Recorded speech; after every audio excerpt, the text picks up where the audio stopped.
Idaho Falls Pediatrics, proudly supporting kids in our community, and 7 questions with Emmy. Hey guys, welcome back to 7 Questions with Emmy. Today I'm talking with Duane Chapman, a.k.a. Dog the Bounty Hunter. He is an author, father, and was the star of his own show, Dog the Bounty Hunter, showcasing his family, finding fugitives. Duane and Francie, thank you so much for talking with me. Thank you so much for having us. It is a pleasure to be here with you. Listen, if you don't have a mom and a dad, we're adopting you, girl. Yay! Should we get started with the questions? I guess. Hold on. Let me get. Okay, I'm ready. Fire away. Question number 1. Where did the name Dog the Bounty Hunter come from, and what is a bounty hunter? So first of all, where did the name dog come from? Years ago in the 70s. You know what that is? I don't think you even know when that was. I did. I hung around with the gang, and the gang was like an evil gang, okay? A mean gang, okay? So because I talked about God all the time, the president of the gang said, we're going to name you God spelled backwards because you're loyal like a, man's best friend is usually called a dog. Yeah. I was very loyal, and I always talked about God. So, of course, God spelled backwards is D-O-G. Yeah. So that's why I'm called that. A bounty hunter was something that started way back when President Lincoln was the president of the United States, Abraham Lincoln. Mm-hmm. And what Abraham Lincoln would do would be hire private citizens to go out and arrest thugs or criminals, because the private citizen, Abraham Lincoln said, sometimes had just as much knowledge as a cop. So the bounty means reward or cash. So when you, back then and still today, when you capture a bad person, guy or girl, and I'm sure you've heard, yeah, he's got a price on his head. And so that's where the bounty comes from, is the criminals with the price on their head. My dad showed me some clips of your TV show. Oh. It looks, you've been through like a lot of tough stuff. I'm glad you said that without cursing. Yes, I've been through a lot of tough stuff. And again, my faith in God has brought me through it. Yeah. How did you get started looking for wanted people, and what made you want to? Well, I got started again in the late 70s. Yeah. And I went to a place where I saw how cops treated people. There's good cops and bad cops. And unfortunately, I saw how bad cops treated people. And I said, you know what? Even though they're bad, some just made a mistake, and everybody doesn't have to be treated so badly. So I wonder, if I was a cop and I went and got him, could I talk to him and help fix him? And then all of a sudden I realized there was this job called bounty hunting. Yeah. And so I became Dog the Bounty Hunter. Yeah. How many, you probably don't know, maybe you know the exact number, but how many wanted people have you found? So I've been doing it for 40 plus years, 42 or 43 years, and I've arrested over 10,000 wanted felons, male and female. That's a lot. That's a lot. But when you take 40 years times 12 months and then figure it out how many a day, it's really not a lot. There were some days when I didn't get a payday because I didn't bring in anybody that day. And I had a lot of kids, so it's against the law in America to starve babies. So I had to get a job that I could bring in money all the time, and I figured bounty hunting was it. So 10,000 is a lot, but not for 44 years. Yeah. How do you stay calm approaching criminals, and have you ever been scared for your life? How do I stay what? Calm. Calm. You stay calm when you're dealing with the prisoners. I never am calm. I'm always on the edge of my seat, as they say, as your generation says. I'm never scared, because if you're scared, you're in the wrong business. Yeah. I'm very concerned at times and very, very cautious at other times. So cautious and concerned takes the place of being scared. Yeah. Have you ever been to Idaho and have you ever been to Idaho to find someone? And have you tried our famous potatoes? I have been to Idaho to find someone. I'm coming to Idaho on the 20th of May to, what's the name of it? For the largest garage sale in the world is in Idaho at the expo. And we're coming, Dog's coming for that, to do a meet and greet. That's cool. Maybe we'll have to go and maybe we can see you in person. We Yeah. would love to meet you in person. Let's bring your little show on the road, sister. And if you need a place to stay, our house is available. Oh, that's so nice. You are so sweet. And I knew a guy named Potato Head one time, but I never have tasted it.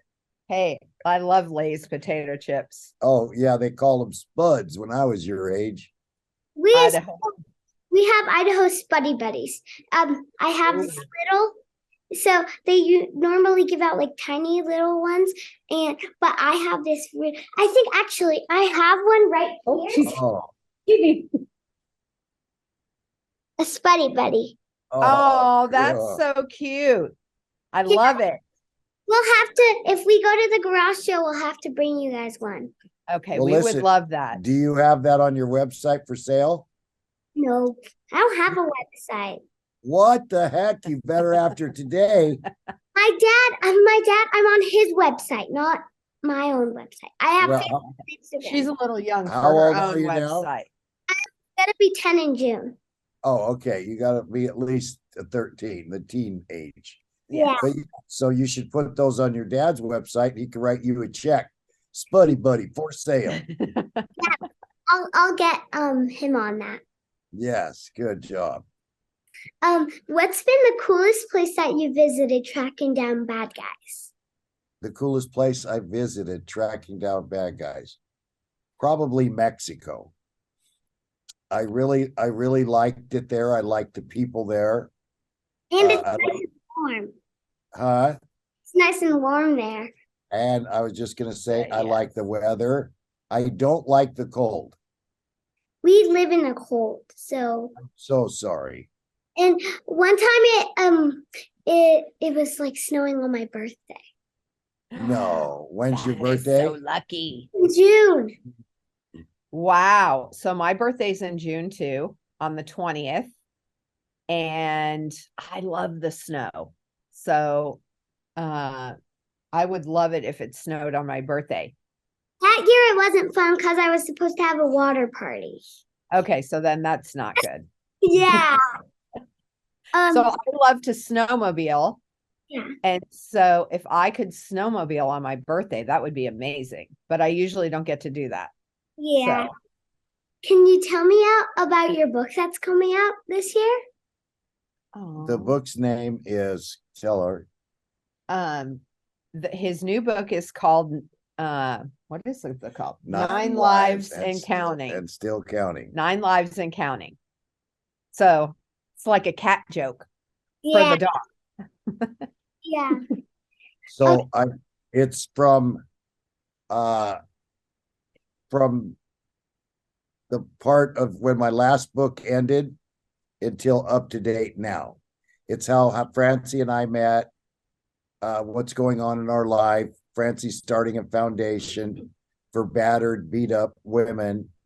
So it goes into that and some of the stories of why I'm called the dog. So hopefully And he talks a lot in this book about how God has helped him throughout his life when he was in bad places or he was struggling in his life, and how God really helped him to get out of that situation and to do better and to be better. That's really cool. I will have to buy the book and read it. Oh, thank We you. will send you one. We'll send you one for free. Yes. And I'll have Dog write on it for you, and then we'll send it to you. You can Okay? sign it too. Okay, I will. Well, Bobby can sign it. Yeah. She helped me write it, so she gets to sign this one. Yeah. Okay, now we have a couple bonus questions, and the first one's really, really fun. Oh, I can't wait. Okay. My grandma dressed up like you for Halloween. Did you ever think people would be dressing up like you and following you around the world? No, my friend has known me since he was 4. We Yeah. were both 4 years old together. And so a newspaper guy got him and said, "You've known Dog ever since you guys were young. You're probably his oldest and best friend." And the guy's name is Red. And Red said, "Yes." And they said, "Has Dog changed in the last 20 years since he got famous?" And Red said, "Dog's been famous in his own mind since he was 6 years old. He hasn't changed a bit." But did you ever think that people would be dressing up like you for Halloween? That you would be like the #1 Halloween costume in America? No, I never thought that. Yeah, I like it. but it's awesome. I like it though. Yeah. What advice do you have for me? Both of you. Mind your parents, because you're not as old as you act. Well, I'm just not. Yeah. And realize that what you're doing right now, at your age and a little younger, I would dance in the mirror in the bathroom or any mirror I could get in front of. Already. Just like She's you like, do. I do that already. Just like you do. And my dream was to be on television. And when people saw me, they would say, "Hi, Dog. I love you, Dog." And so all the time when I was your age, I would dance to the music in the mirror. Hey, and I'd make the background look cool. And I'd be jamming, we'd be jamming. And so I expected to get like this. And, people always told me, as they do you can be anybody or anything you want to be. So I literally took that literally. And I'm going to be who I want to be. And I'm very happy with who I am. And I wouldn't change. Well, I'd probably have a little bit more money, but other than that, I wouldn't change anything I've ever done. Yeah. So I would say I've been through a lot of things in my life that were really hard. And so I would say that dream big dreams and chase after them, and don't ever give up on yourself, and don't ever lose hope in who you are, because you are a beautiful young lady and you are going to change lives all over the world. I think you're already doing that. And so stay true to who you are and always chase after your dreams, and don't ever give up on you. Thank you so much, Francie and Dog. Welcome. You're welcome, girl. Thanks so much for watching. Remember, new 7 questions and interviews are posted every Thursday. Be sure to follow me on Facebook, Instagram, and YouTube. Love you guys. Bye. Idaho Falls Pediatrics, proudly supporting kids in our community, and 7 questions with Emmy.